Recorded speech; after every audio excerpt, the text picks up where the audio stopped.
Ton job से related बातें करने लगता है बट पिम उसे सेड्यूस करने लगती है एंड ये सीन यहीं पर कट हो जाता है। नेक्स्ट मॉर्निंग टॉन अपने विलेज वापस आ जाता है। सभी फ्रेंड्स को यहाँ देखकर थोड़ा शॉक्ड होता है। टॉन कोरिया के पास आ जाता है, दोनों बातें करने लगते हैं। कोरिया कहती है उस पिम ने कुछ किया तो नहीं ना। तभी हमें फ्लैशबैक के थ्रू पता चलता है कि पिम टॉन को किस करने वाली थी पर टॉन उसे रोक देता है ये कहकर कि मेरी गर्लफ्रेंड है एंड मैं उससे बहुत प्यार करता हूँ। पिम और कुछ नहीं कहती, बाय बोलकर चली जाती है। कोरिया कहती है तुम इतने भोले कैसे हो सकते हो, तुम्हें पता नहीं है क्या जब एक लड़का एक लड़की अकेले ड्रिंक करते हैं तो क्या होता है। वो कहता है कुछ हुआ तो नहीं ना, तुम्हें मुझ पर ट्रस्ट नहीं है क्या। कोरिया कहती है ऐसा नहीं है। देन वो उस पर प्यार बरसाने लगती है। सभी घर लौट आते हैं। लंच में जंक फूड खा रहे थे। कोरिया को भी खाना था बट भाई मना करता है एंड उसे सैलेड देता है, ये खाओ बेबी के लिए सेफ होगा। टॉन तो कोरिया को हर्बल टी देता है जो कि बहुत ही कड़वी होती है बट बहला फुसला कर वो उसे पिला ही देता है। नेक्स्ट मॉर्निंग काम के सिलसिले में पिम टॉन के घर आती है। टॉन उसे उसकी शॉप का डिजाइन दिखाता है जो कि पिम को बहुत पसंद आती है। तभी कोरिया पानी लेकर आती है। पिम के सामने कोरिया टॉन की स्वीट वाइफ होने का प्रिटेंड करती है। पिम हंसने लगती है। टॉन उसे फिर से हर्बल टी देता है। कोरिया से वो गिर जाता है। टॉन क्लॉथ लेने अंदर जाता है। पिम बोलती है मैं जेलस हूँ तुमसे। टॉन को इम्प्रेस करने के लिए मैंने कितना कुछ नहीं किया बट वो तुमसे ही प्यार करता है एंड बस इतना ही सुनने की देरी थी। वो कड़वी टी भी हमारी कोरिया खुशी खुशी पी लेती है। अंदर ही अंदर वो बहुत खुश होती है। एक बहुत ही बड़ी कंपनी ग्राफिकल डिजाइनर हायर कर रहे थे एंड ये कंपनी टॉन की ड्रीम कंपनी भी थी। विन का फ्रेंड इसी कंपनी में काम करता है। विन अपने फ्रेंड से कहकर टॉन को इसी कंपनी में काम दिलवाना चाहता था बट टॉन को यह गलत लगता है क्योंकि उसे अपने टैलेंट के बेसिस पर जॉब पाना था, ना कि किसी के फरमाइश पर। तो वो विन से कहता है तू कुछ मत करना, मैं खुद ही अप्लाई कर दूंगा एंड वो अप्लाई कर भी देता है। लकीली उसका सीवी शॉर्टलिस्ट होता है एंड उसे इंटरव्यू के लिए बुलाया जाता है। वो बहुत खुश होता है। दिन रात काम कर करके टॉन की तबीयत खराब हो जाती है। कोरिया उसे डॉक्टर के पास चलने बोलती है बट वो मना कर देता है। डॉक्टर के पास जाना मतलब एक्स्ट्रा खर्चा होना। वो और एक्स्ट्रा खर्चा नहीं करना चाहता था। सब पैसे कोरिया एंड बेबी के लिए सेव करना चाहता था। नेक्स्ट डे वो उसी हालत में इंटरव्यू के लिए जाता है। इंटरव्यूअर उससे बहुत सारे क्वेश्चंस पूछती है। देन वो उससे फैमिली के बारे में भी पूछती है। उसके सब आंसर्स सुनकर लास्ट में वो पूछती है तुम्हें लव और ड्रीम में से किसी को चूज करना पड़े तो तुम किसे चूज करोगे। एंड ये सीन यहीं पर कट हो जाता है। टॉन फर्स्ट राउंड क्लियर कर लेता है एंड उसे सेकेंड राउंड के लिए कुछ टास्क दिया जाता है। विन उसके लिए बहुत खुश होता है। टॉन रात में प्रोजेक्ट बना रहा था। कुछ टाइम बाद कोरिया देखती है कि टॉन बेहोश है एंड उसे हाई फीवर है। कोरिया घबरा जाती है। सभी फ्रेंड्स टॉन के लिए वरीड होते हैं। कोरिया के पेरेंट्स आते हैं। मॉम बोलती है तुम बीमार कैसे पड़ गए। भाई इशारे से कहता है जॉबलेस होने की बात मत बताना।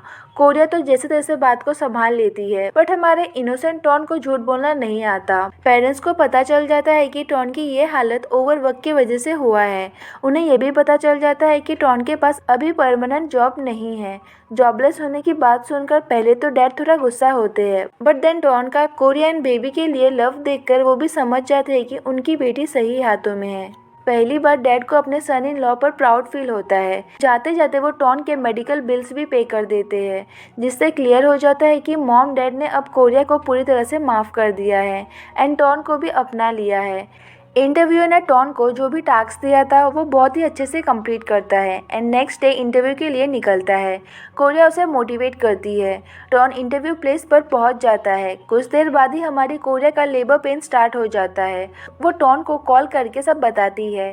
टॉन उसके पास आना चाहता था बट अब तक उसका इंटरव्यू नहीं हुआ था। सो कोरिया कहती है मैं भी ठीक हूँ, डॉक्टर के पास जा रही हूँ, तुम इंटरव्यू कंप्लीट करके ही आना।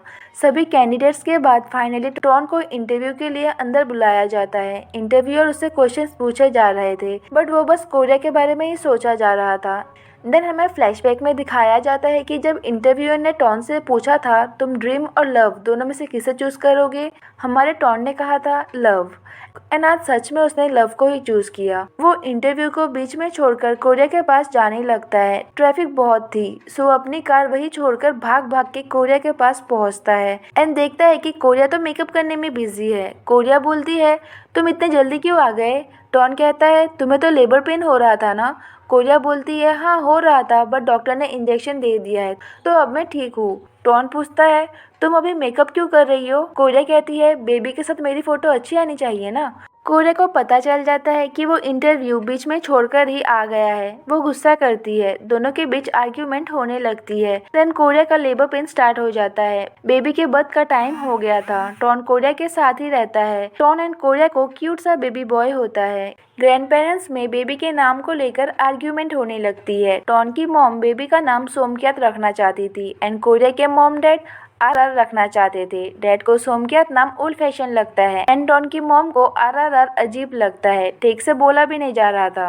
तभी नर्स बेबी को लेकर आती है। सभी उसे देखने लग जाते हैं। नर्स बेबी का नाम पुमजाई बताती है, जो कि टॉन एंड कोरिया ने रखा होता है। सभी को ये नाम अच्छा लगता है। सभी अंदर आते हैं। बेबी को बर्थ देने के बाद कोरिया अच्छे से समझ गई थी कि पेरेंट्स होना कितना मुश्किल होता है। वो मॉम डैड से उन्हें हर्ट करने के लिए माफ़ी मांगती है। सभी के रिलेशन ठीक हो जाते हैं। अब कोरिया और टॉन बेबी की केयर करने में बिजी हो जाते हैं। टॉन ने जो प्रोजेक्ट बनाया था वो इंटरव्यूअर को बहुत अच्छा लगता है, सो वो लोग टॉन को एक और चांस देते हैं एंड फाइनली हमारे टॉन को उसकी ड्रीम कंपनी में जॉब मिल जाती है। 1 साल बाद हम देखते हैं कि सभी ने अपने लाइफ में कुछ ना कुछ हासिल कर लिया है। टॉन प्रमोट होकर मैनेजर बन चुका है। पुमजाई भी अब थोड़ा बड़ा हो गया है। टॉन ऑफिस के बाद पुमजाई को प्ले स्कूल से पिक करने जाता है। हमारी कोरिया भाई के साथ सिंगापुर के एक इवेंट में गई होती है। वहाँ उसे अवार्ड मिलता है। वो अपने भाई, फैमिली एंड हस्बैंड को उसे इतना सपोर्ट करने के लिए थैंक यू बोलती है। टॉन एंड बाकी के फ्रेंड्स बहुत प्राउड फील करते हैं। सभी पुमजाई का फर्स्ट बर्थडे सेलिब्रेट करते हैं। लास्ट में टॉन कोरिया को प्रपोज करता है। पेरेंट्स मिलकर शादी की डेट फिक्स करते हैं। देन प्रिपरेशन स्टार्ट हो जाता है। इस बार भी कोरिया विन के साथ वेडिंग ड्रेस ट्राई करने जाती है। दोनों एक साथ हैं एंड अभी तक आए नहीं हैं। ये सोचकर हमारे भोले भाले टॉन का जेलसी के मारे बुरा हाल हुए जा रहा था। तभी विन एंड कोरिया आते हैं। टॉन विन को गुस्से से देखने लगता है एंड पूछता है, इतना देर क्यों हो गया? कोरिया बोलती है, हम पैनकेक खाने गए थे। विन टॉन को और भी जेलस फील करवाता है। टॉन को गुस्सा आ जाता है। वो विन पर पानी स्प्रे करने लगता है। एक के बाद एक सभी भीग जाते हैं। बाद में भाई बोलता है, कल वेडिंग है, मुझे फीवर हो गया ना तो मैं किसी को भी छोड़ूंगा नहीं। नेक्स्ट डे वेडिंग होता है। टॉन कोरिया को वेडिंग ड्रेस में देखता ही रह जाता है। दोनों कार से वेडिंग वेन्यू पर जा रहे थे बट तभी कार रुक जाती है। कोरिया गुस्सा करती है। ओम, जेंग एंड पुमजाई बीच पर थे। पुमजाई गलती से वेडिंग रिंग पानी में फेंक देता है। ओम और जेंग ढूंढने लगते हैं। वहाँ टॉन मैकेनिक बुलाता है। कार ठीक हो जाती है बट देन थोड़ा जाकर गड्ढे में अटक जाती है। भाई और विन स्पीच दे रहे थे। तभी भाई को कॉल आता है कि रिंग खो गई है। भाई गुस्से में कहते हैं, क्या रिंग खो गई है? विन बोलता है, इतना चिल्ला क्यों रहा है, धीरे बोल। तभी विन को टॉन का कॉल आता है कि कार गड्ढे में फंस गई है। तो विन भी चिल्लाकर कहता है, क्या कार गड्ढे में फंस गई है? सभी गेस्ट थोड़ा कंफ्यूज होते हैं। भाई सभी को लेकर बीच पर रिंग ढूंढने के लिए जाता है। कोरिया कार को धक्का दे रही थी। तभी यहाँ कुछ हैंडसम बॉयज आकर हमारे टॉन की हेल्प करते हैं एंड ये boys my dear loser season 2 के मेन कैरेक्टर्स है। वहाँ सभी को रिंग मिल जाता है एंड यहाँ कार भी ठीक हो जाती है। टॉन और कोरिया बीच पर पहुंच जाते हैं। दोनों पेरेंट्स के साथ में सास आती है। सभी ये वेडिंग से बहुत हैप्पी थे। दोनों रिंग एक्सचेंज करते हैं एंड किस भी करते हैं। सभी फ्रेंड्स अपनी अपनी स्पीच देते हैं। जेंग सबके लिए गाना गाता है। माय डियर लूजर सीरीज के सभी कपल्स की लव स्टोरी दिखाई जाती है एंड इसी हैप्पी एंडिंग के साथ ये ड्रामा यहीं पर एंड हो जाता है। Thanks for watching.